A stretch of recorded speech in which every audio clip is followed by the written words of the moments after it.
Hi, this is Jonathan Sheridan, and this is going to be the first episode of Normalizing PTSD. And to kind of help, I guess, with the future organizing or searching, trying to find which episode you want to check out, I'm going to name them Suffering Silence, abbreviated SS, and Community Support, which will be CS. So those will basically break down someone describing their journey and their path forward. That's just going to be SS, and then an organization support structure or someone who's help these combat veterans in some way, or a first responder, like what they did, how they went about it, or what resources they have or provide, so that you may be able to get help. So yeah, that's how everything's going to work out, and let's jump into it. It seems like there's information everywhere out there, and there's the VA has their own pamphlets, and there's millions of organizations, there's millions of groups, not millions, thousands, I should say, out there. They're looking to help veterans and first responders. My goal is to chat with those organizations, maybe give you a summary of what they provide.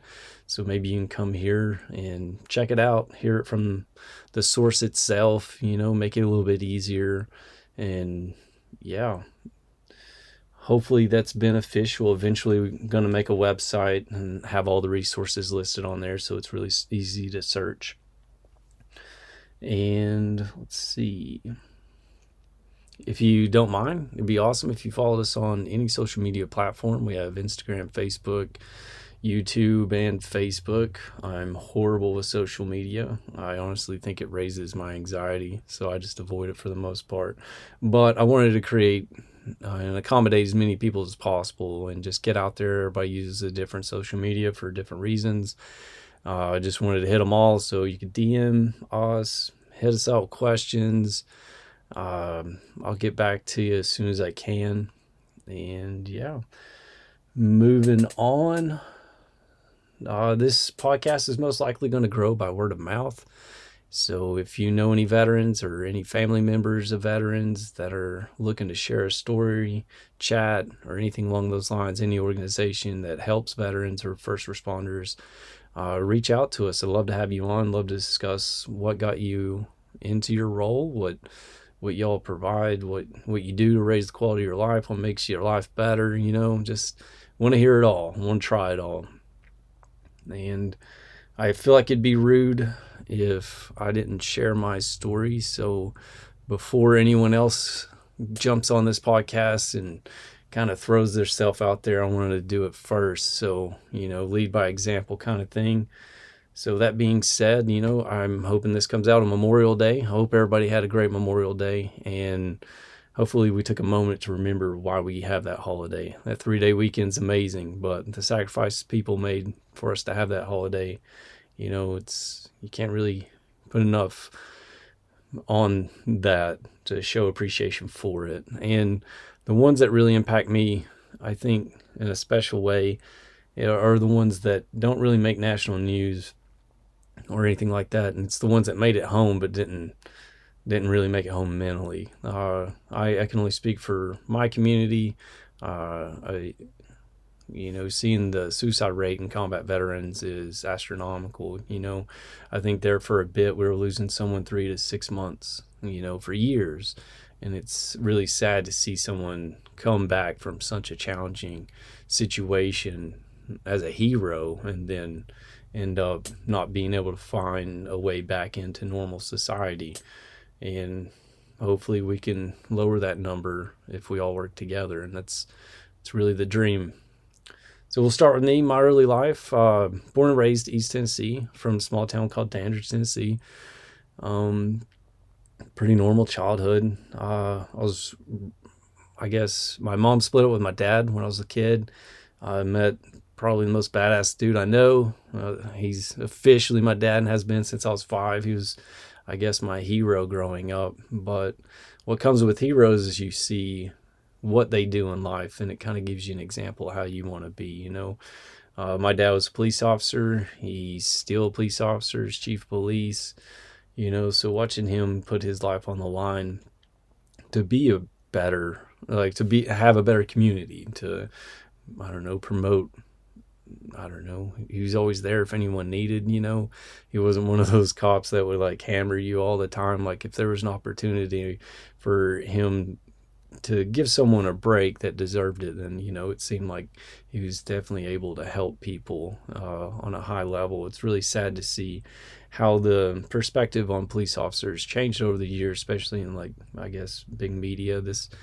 I don't ever want to get on politics on this. I'm sure eventually there's going to, veterans especially, they're very, I don't know, we care greatly about a lot of things. So I'm sure it'll come eventually. But from that, I guess, went through high school, did my thing. High school is normal. Played sports, decent grades. Kind of a goofball, always have been a bit of a goofball. That's just, I guess my therapist, she says dealing with trauma with humor is one of the best ways to do it. If that's the case, I've nailed it. But yeah, so I graduated high school. I didn't really have grades good enough to get into university or college or anything like that. So the World Trade Center got hit while I was at home ec class. I believe I was with Travis, Brad, and I think Katie. I think those were the people sitting at my table, and we were all just shocked and awed. So after that, I went and took the ASVAP and, scored really well on it and joined DOD, which, that was pretty amazing. I had no idea what DOD was. I just talked to some MEPS guy, and he offered me like this job, that job, and they all sound really stupid. It was like, oh, let's do math, and the other one was a linguist, and I was like, man, if my French teacher saw you offer me linguists, she'd fall over dead. Did not do or enjoy languages very well. So the next one they offered was EOD. I said sure, and then after meeting that community, I realized like that's where I belonged. All those people were amazing, and that started my path. And the purpose of this podcast isn't really talk war stories or anything along those lines. It's more the journey of the PTSD and identifying when it was a problem and anything that maybe changed the trajectory of your life. So for me, it was pretty much, it was typical combat vet, deployed. When I wasn't deployed, I was usually goofing off with friends, which involved getting drunk at bars and having a hell of a time. And that all went off until my last deployment. I came home and I kind of, I guess, dropped the ball a bit. I was tired of seeing military, so came back and I just kind of bounced from the base. And my commander wasn't too excited about that and hit me up, and he was like, "Where's your gun?" And I was like, "Oh, it's in my wall locker." And those of you who don't know, you don't leave guns in wall lockers. They got to go back to the armory. So that led to us having a conversation, and he put me in contact with a counselor. And for the first time ever in my military career, I was about 10% honest with her about where I was mentally. And they decided I was no longer fit for duty and wasn't allowed to deploy anymore. So I did the most logical, sound decision ever, and I quit. So I was coming up on reenlistment. I decided I wasn't going to do that. Told him fuck off, which wasn't great, but it is what it is. And after that, went and became a contractor overseas. So started chasing the dollar. It led me to Iraq, Afghanistan, all over the place, I guess, until right before that. No, right after that, met a person. She was amazing. So I thought, not so I thought she was. And we connected. And after that, I kept going back to Afghanistan for a little bit longer until I think it was about November 24th. And I don't know, anyone that's ever been out there, when it starts getting wet season, there's the mud on the rocks, and my flip-flop broke on my way to the to the restroom at 5 a.m. Stubbed my toe, and I realized that was it. I never wanted to be in the Middle East again. So I put in my 2-week notice with my company, and after that I bounced. And yeah, pursued that relationship, which, led to marriage and all of that. And, at that time, I was still pretending that everything was fine. And uh, you, I don't know. I used to always think that it was normal to be what I turned into after deploying. You come back and life's a little bit darker, not as much color. The little things, whether it be good or bad, didn't matter. Uh, High levels of aggression, short temper, heavy drinker.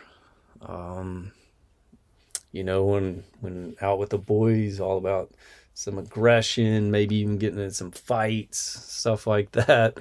But my like biggest issue was I get stuck in loops. So like, something didn't make logical sense to me, whether it be like a relationship issue or just anything. Like I would get stuck in a loop and be hyper focused on it until I resolved it and made sense of it, which doesn't wasn't a bad thing in the military. It helped you resolve problems pretty quickly, like on a scene or something like that. But when it comes to relationships, and you may have someone make an emotional decision that may not make logical sense, it would put me in a tailspin for days, weeks, sometimes months.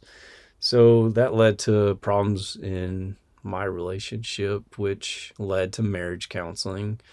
And then after that, my marriage counselor suggested that I come meet with her personally to maybe engage with some of the PTSD stuff, because she was like, you for sure have PTSD.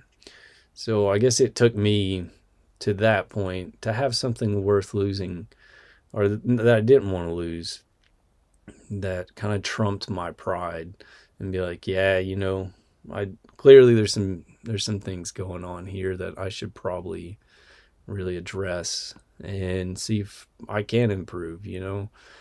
I guess at that time, my most consistent thought in life, like, it sounds horrible. My life was amazing. At that time, I'm living in Hawaii. I have a great job. I'm making tons of money. I have, a beautiful wife. Like everything in the world from an outside perspective would appear to be perfect. It's like the most dreamy, like ideal situation that I think that we're supposed to have. Like when you look at people's lives and you're like, I wish I had that life. I felt like that life was what I had, even though I didn't really enjoy it. There was a lot of it, that I didn't like. And I don't know, from personal perspective, it just all felt kind of empty. It's like I had all the checks, everything was like squared away, but it was just like purposeless. There was no purpose to my life. And yeah, so I wanted to improve the quality of a relationship. So started seeing this lady for PTSD. And yeah, I think we did EFT. If you don't know what EFT is, Google it. It's like a tappy thing. They tap on your knees and they walk you through some sort of traumatic situation you experienced, which, is interesting. I have thoughts on that on a personal level. Like, they're like, which problem or which situation caused the trauma? And, any of those that are out there that can relate, it's like, I don't know which one. Like, there's 1,000 of them, So, like, just grabbed one, ran with it, and did the EFT stuff. And I I enjoyed the therapist. Like I really enjoyed her as a person. She was really helpful, but she expressed that sharing what I shared, which I didn't go hard into the paint, but shared enough. But she said that she had to go to therapy herself afterwards. And that kind of rattled me a bit and made me not want to communicate everything like wholeheartedly. And since then I've had more counselors and therapists that I felt like I was able to open up to on like a real level. But on that, I'm not going to sit here and say that I think therapy's like the end all be all. But for me, I had no idea where to go or how to start. So for me, it was like, the hardest part was admitting and like getting the pride, sliding it aside and be like, you know what? Just because you went to war and did some shit doesn't mean you have to be an asshole to people.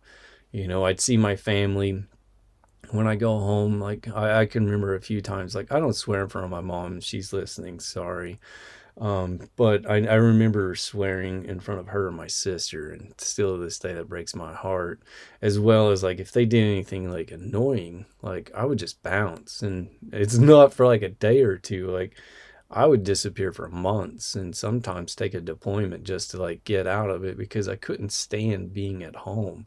Couldn't stand being in this, like, here in the United States. Like, I see all, like, when you come back from like that type of environment, in my mind it was so simple. You just worked out, ate food, slept, and try not to die, and like you come back to like normal world, and it just seems like everybody cares so much about dumb stuff. And it's just like I didn't have the patience for it. So it was just easier for me mentally, I felt like, to just keep going. And just that's what I did. I loved it. Like, I can't think of anything in this world that I was better at than being in an overseas operations, like doing some sort of, jam over there in Iraq or Afghanistan. Like, fuck, I loved it. But you can't do that forever. So seeing that transition, anyways, as you can tell, I'll get lost in thought sometimes, but it's all right. I think I do better when there's someone else on to kind of keep me on point as well as keep them on point. But back to the therapy, chatted to a couple therapists. It definitely like put me in the right direction, started giving me ideas on like things to do to improve, which I think my next one was meditation. I started doing meditation. I had no idea how to meditate. Like, it was like, in my mind, it's like something you watched in like some old Asian samurai movie, and they like gave him like superpowers. So I have a friend, Josh. He was kind of into it at the same time, and he shared his thoughts on like what he was doing, and I ventured down that path too, and I eventually found an app called Calm, CALM, and yeah, that's where I stopped. It's a really good app. Helped me out mentally. Like, I mean, it teaches you how to meditate. There's different types, whatever.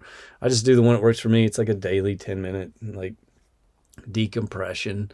you know Furthermore, like, that definitely de-escalated my aggression. It showed me that, I used to always think that I went from 0 to 10 like really quickly, but I realized that I was always at a 10. And it wasn't until like I was able to like disconnect, or like, detach from myself to evaluate myself objectively, and to realize that, oh, okay, like, I'm always like this. I'm always kind of aggressive. And then, sorry. And then after that, it was like, okay, so meditation was able to, not immediately, like nothing helped immediately. So there's no like magic pill for this. It's like everything else, like working out. Like, if you want to get better at it, you have to be consistent. So it's all about routine and discipline. So I started meditating. It helped de-escalate my mind, as well as when I first started, like, it was just pure chaos in my head. There's so much noise, so much going on. I realized that there was just a lot of stuff that I had unresolved, and all of that was causing anxiety. All of that was, kind of just overwhelming. You can't fix everything, especially like if you're in a relationship. There's things you don't have control over. So what I tried to do is, if there was something that I could be better at, could do better, I tried. So I tried to elevate that. Wasn't perfect. Got to be somewhat compassionate for yourself. Like, I was going to nail it the first time. You get better. You get better with practice. Like this podcast, I know it's not going to be amazing at first, but I'm really hopeful that it continues getting better the more that I do it, and the more people that come on. And I'm really excited about that. And the same thing with everything else in life. The more you do it, the better you get. So, got better with meditation. I really was pretty consistent with eating well, as well as exercising. So in combination, all those things kind of like helped, but I wasn't really rigid or structured in how I approached it. I was just kind of exploring ideas of what improved all of this. And in the meantime, I'm traveling, I'm relocating. I think I went back to Australia and then came back to Hawaii again. And then at the end of it, it just, sometimes things don't work out. So that relationship ended. But on the way out, it was, communicated to me that it was my PTSD. And that's the reason that it wasn't working and would never work again. So, on a personal level, that kind of that hit hard because that's the only thing that I felt like I couldn't control, as well as that was the only thing I was a bit vulnerable about. Uh, I don't know. Once I started this podcast idea, I realized that there's a lot of people that don't want to talk about PTSD. Some, for the most part, I kind of agree with in a sense that, it's serious, and you can't spend every day of your life being serious. And that's why I have my brother and cousin. Like, if you want to go check out a funny podcast, go check them out. It's all about football. It's that SEC podcast, and it makes me laugh. Like, that's my decompression, or I just call them or a friend and we just talk story. But PTSD is serious, because it's real shit. And the other thing is, a lot of people don't want to talk about it because they see it as a weakness, and that stems back to the Spanish Wars. That's the first documented, I think, situation where they would kill soldiers if they were afraid, or something like that. But PTSD's been around forever. I think the first documentation of it's in 1300 BC. They transcribed warriors discussing how they saw ghosts of the warriors and people that they had killed. So for it to be around that long, and for us to still be demonizing people or looking down on people that have it, I think it's time for that nonsense to stop. There's other countries out there that don't see PTSD as a disorder as much as like it's expected. And that's what I think too. That's what a lot of people that I talk to, say. Not everybody's going to agree, and that's fine. But if you go into a traumatic situation or a stressful environment, like a nurse or a doctor or, a vet, a combat person going overseas, like those situations are going to impact you on a mental level, like in some way. Whether it be you just numb up and don't feel anything, or, God, there's so many different. You'll see. The ones I've talked to already, they all deal with it in different ways. It's all impacted them in different ways, and most likely yours is impacting you in a different way. But it's all good. Let's just chat about it. After that, after my PTSD was identified as being the problem, I had my feelings on it. I felt like I'd been working pretty hard, as well as I saw the evolution of myself change. My aggression levels had been down.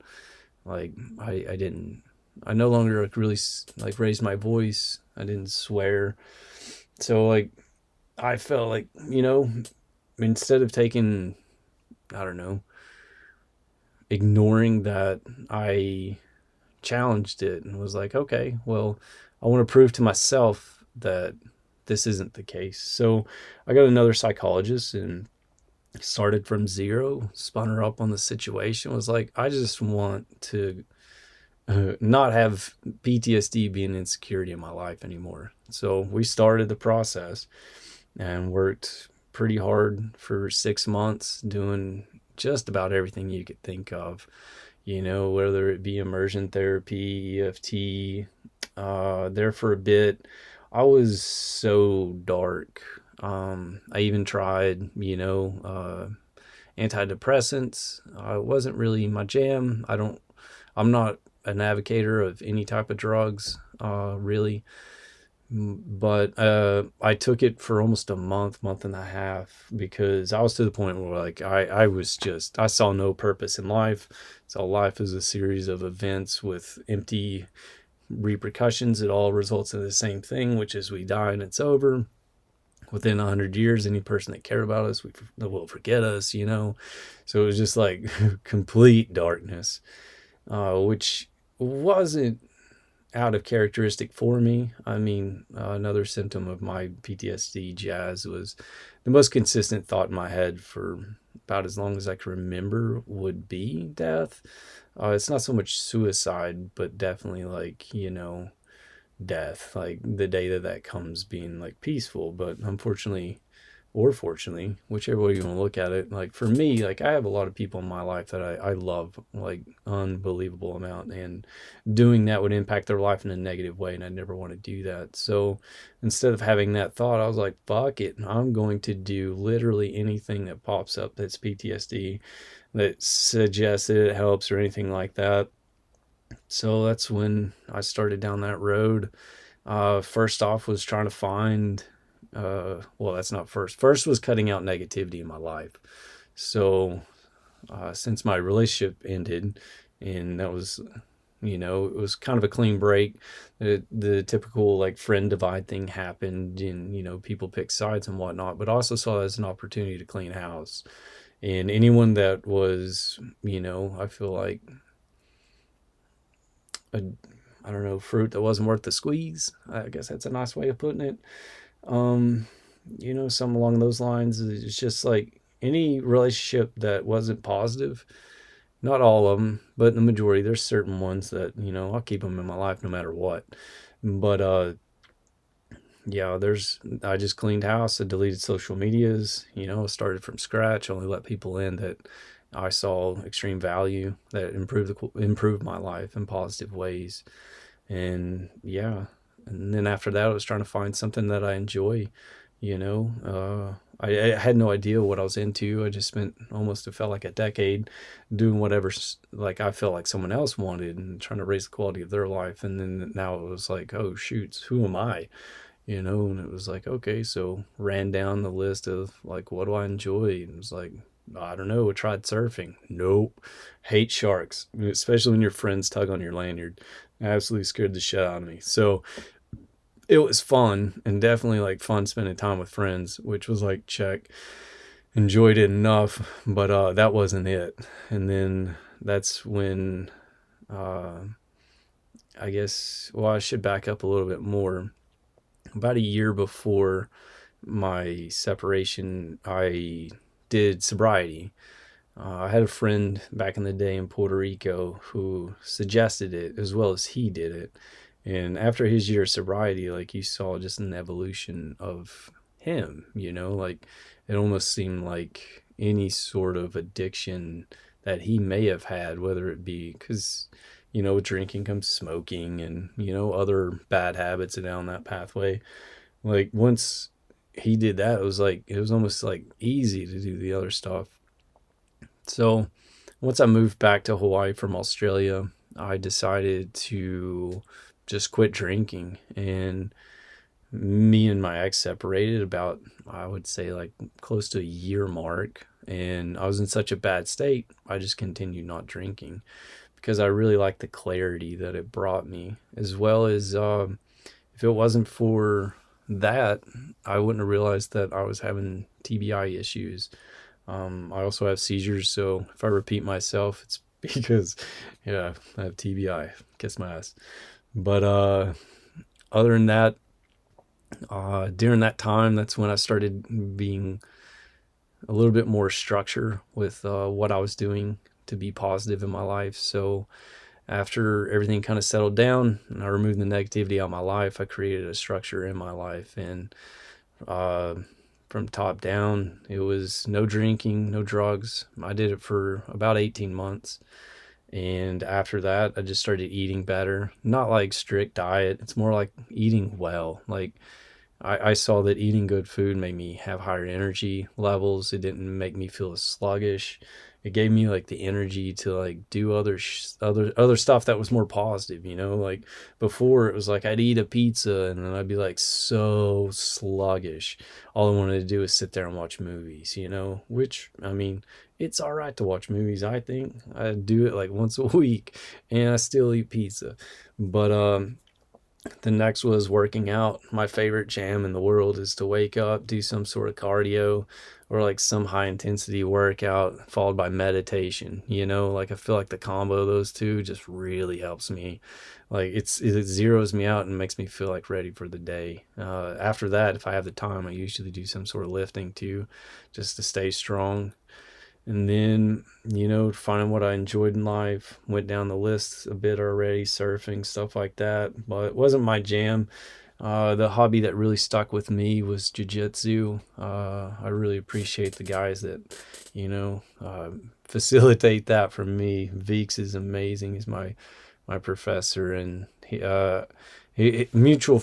I guess it's his sister or his wife's brother-in-law is the one that introduced us. I read an article or scientific journal, and it was about attention training, and I just kind of like explored that, and like Israel does a bit more with attention training, and they showed that it really improves PTSD, and I didn't really know what that meant. Kind of dove into it and saw that any type of martial arts kind of touches that and facilitates uh, the process of the brain. Like what it like a lot of us when we come back from war, I can only speak from my experiences. I don't know what others are, but coming back, it was really hard to go from that mind state where like you're always trying to avoid threats. Like when you're over there, that's your life. You're always avoiding, you're always attentive, you're always on high alert. And then like the step back would be like threat awareness, so like you're aware if there is a threat or not a threat. So I saw that kind of like I don't know. I guess I'll just walk you through it. Like in jiu-jitsu, like if you have someone in your guard, like they're not, I mean, potentially that's a threatful situation, but more it's a threat awareness. Like you're comfortable. You're like, okay, I have reasonably good control, and then if they start grabbing lapels or passing your guard or something like that, then it escalates it to threat avoidance, So then you are in a threatful situation, and then you have to get into a position to where it's not a threat. And this process of going into awareness to avoidance to awareness to avoidance really helped me. Sounds crazy, but helped me like just go to the grocery store. Like beforehand, I'd sit in my car for like 10 minutes, just like, "God, I don't want to go in here." And I don't know why it's a grocery store. I don't know why that annoys me so much, but it's like I'd sit in the car and just sweat. But after that, it's like, it's just a grocery store, go in, knock it out. And then when I can consistently do all those things at the same time, like, yeah, life's amazing, in like everything, consistency. So like once I'm able to do that for so long, like I was able to de-escalate my stress levels to the point where I wasn't walking around at a 10. I was walking around at like a 2 or a 3, um, I wake up and my first thought's not like death. It's like, ooh, it's like, wake up smiling. I'm like, yeah, let's get after it. And then I guess, yeah, it's not all sunshine and gravy, it's like, definitely if I get lazy and I'm not consistent with it, it comes back like a freight train, Usually takes like 2 to 3 days of inconsistent. And it usually happens when I travel and I'm lazy. I'm such a horrible traveler. I'm trying to improve that. Like when I travel, finding a gym, finding a jiu-jitsu gym. I'm pretty consistent with meditating, but usually it's travel to hang out with friends. So I do have social drinks, it's like, but ever since I did that year sobriety, I've never had that desire where I felt like I had to drink or like, ooh, I'd really love a beer. It was more like, yeah, if you're in the mood, if you're in the moment and it makes sense, I was all about it. But that limit, like, I don't think I've ever been to like plastered state since I started all the, I guess, the positivity stuff, as well as breaking that cycle and breaking that habit. And then since then, I've noticed like there's been some trips when I'll go places where it's like consistent drinking, where you'll have like several drinks for a couple of days straight. And I see that it impacts me on a really bad level with my negativity. That's when all those negative thoughts creep in, and like things started getting darker and like the world's more gloomy and like I'm more pessimistic instead of optimistic, and then the motivation to do positive things goes down. So once I start seeing that and those old habits, because I think I spent so many years dealing with PTSD in a negative way that it's so easy and so natural to slide back into those old habits of just eating like crap, not doing anything, low motivation, drinking, you know, all that nonsense. It's almost like you have to drag yourself out of those habits again to get back onto the positive side. And I'm hopeful like one day the positive habits become as, I guess, ingrained in me as like the negative. So it's easier to stay in the positive side than the negative. But I don't know. We'll see. It's a journey for sure. Um, let's see. Other things that I found that I enjoyed is anything outdoors. I like hikes. I should say that when I was on my antidepressants and super negative, I was trying to figure out like, what things I enjoy in life, and I explored travel, and I think I went to the Philippines. I went to Manila. That was the worst idea ever. Like, I don't like people, and it was like it's the most perverse place I think I've ever been. And there was a lot of sketchy people. I got robbed in the first hour of being there. Not a lot. It only took $200, but it was like, oh, geez. So when I came back from that, I think after I got it to where I was staying, I basically just ordered room service and watched rom-coms and ate ice cream, which, sounds depressing, but kind of enjoyed it. And then after that, I think the next trip was to Alaska. And I was like, this is more my speed. Went up there to see some friends, Lomo and T-Dog. And while I was up there, did some sightseeing, and that was more my speed because it's beautiful. Everything there is just like big and gorgeous. And one evening, I was out in Seward, out there hanging out. Went to a bar, met some local hippies. One thing led to another, and they're like, "Hey, do you want to try mushrooms?" And I was like, "What?" Sure. It wasn't all willy nilly like that, but it was like, yeah, I just read, like there's a lot of chatter about psilocybin and its impact on, PTSD, depression, stuff like that. And, I read that you should at least do, this amount and that. And I was like, I'm curious, like I'm on antidepressants, already miserable. Like, what's a little bit of mushrooms going to do to make this situation worse? And honestly, it was amazing. Like that night, it was goofy and like a lot of funny stuff happened. And the thing that I guess was overwhelming was the effects for like the next 3 months. Like it severed the emotional connection to any of that negativity for what I felt like 2 to 3 months solid. So I came back, I threw the depressants away, never took them again. Like there was moments where I got down because the divorce was going on for a long time, and it's hard to like go from caring hard about someone to not at all. So I didn't really ever get to that point where I just stopped. But that caused like, peaks and valleys of positivity and stuff like that. But yeah, I definitely, I mean, yeah, if you have the opportunity and you're in the doghouse, like you're in the dumps as low as you go, I wouldn't rule that out. Check out some of the documentaries about it. I think Fantastic Fungi is one. There's tons of books about it. And there's lots of journals and peer review documents on it that, there's a lot of positivity coming out of it. And, I'm one of those people that had a good experience. I've heard people have really bad ones too. If you're not in, I don't know, do at your own risk, I guess. So other things has helped me, like, I explore any option that I can get. Sign up for, class with the VA. It's called IVET. I think it's really localized here in Hawaii, but it's pretty promising. A lot of great people in that group, and they're all really kind and optimistic and very helpful. Immersion therapy, uh, I don't know, it just hasn't really worked well for me. I don't know, maybe it's early. Keep you posted, see how it goes. I tend to like just emotionally shut down and don't really know why. And I don't know how to like unshut it down. So I don't know. We'll figure it out.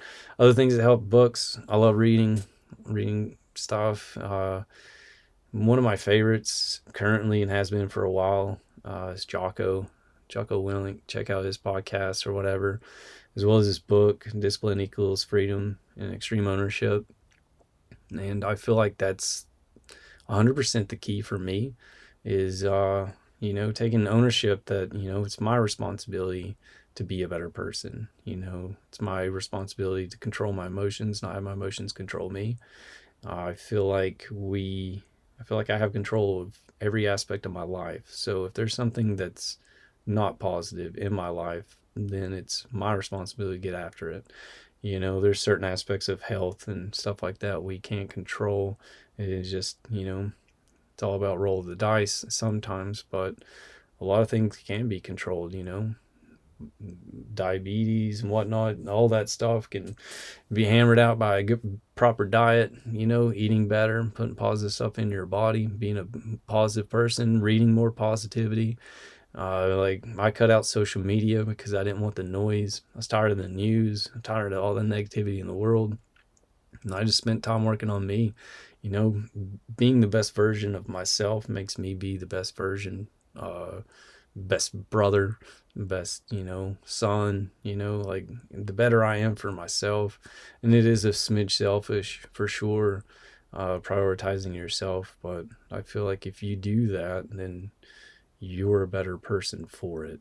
And it doesn't mean being rude to others and cutting them out of your life altogether. But for me, I take about 2 hours a day, 100% me. I'm going to work out, I'm going to meditate, and I'm going to go do some cardio, slide in some jiu-jitsu in there, and we're in heaven. But that's about my jam. It's the most vulnerable I've ever felt with anybody in my life. I'm not going to edit any of this. It's going to be as raw as it is. Probably split up the front so that I can have an intro for others, intro for the website, or not website, but the podcast, and put it on YouTube and stuff like that. Other than that, I guess that's about it. If anybody wants to ask any questions, if you're a combat vet or a veteran of any kind that wants to come on and talk about how you have raised the quality of your life and while dealing with PTSD, or, I'm super curious and have tons of questions for first responders. Like I know my world, understand the VA and, the challenges that come with the VA. I have friends that have combated and jumped over hurdles for years. I mean, it took me 5 years to appeal doctors, neurologists, and everything to get, the benefits that I needed. And I still see people that struggle today that, they don't have that fight in them. They don't want to deal with all the bureaucracy and crap. And that's just for the veterans. And I look over on the other side of the house and, you got nurses that, if they're 100% honest about their state of mind, then they lose their certification qualifications. They lose their job. Same with police officers, see it a lot in the news how, they're like, oh, those cops had PTSD. Cops have PTSD. And it's like, you know what? They probably do. Like most of them for sure. They don't get to come home from war. They just get to go home. Their home is the war zone. And it's and a lot of times like people talk about, veterans, and everybody acknowledges that they go through some trauma, but I don't really feel like the support is there for our local warriors. And I really hope to bring in organizations from everywhere and just talk to them and provide, ideas. If you got any ideas, shoot them to me, DM me. You got anybody that works for an organization that helps veterans or first responders, shoot me that info too. I'll hit up everybody. I don't know. I love talking about it, and I love finding new ways to help vets and first responders. So with that, I'm going to leave you guys to it. Hope you guys have an amazing day and look forward to the next episode. Chat soon.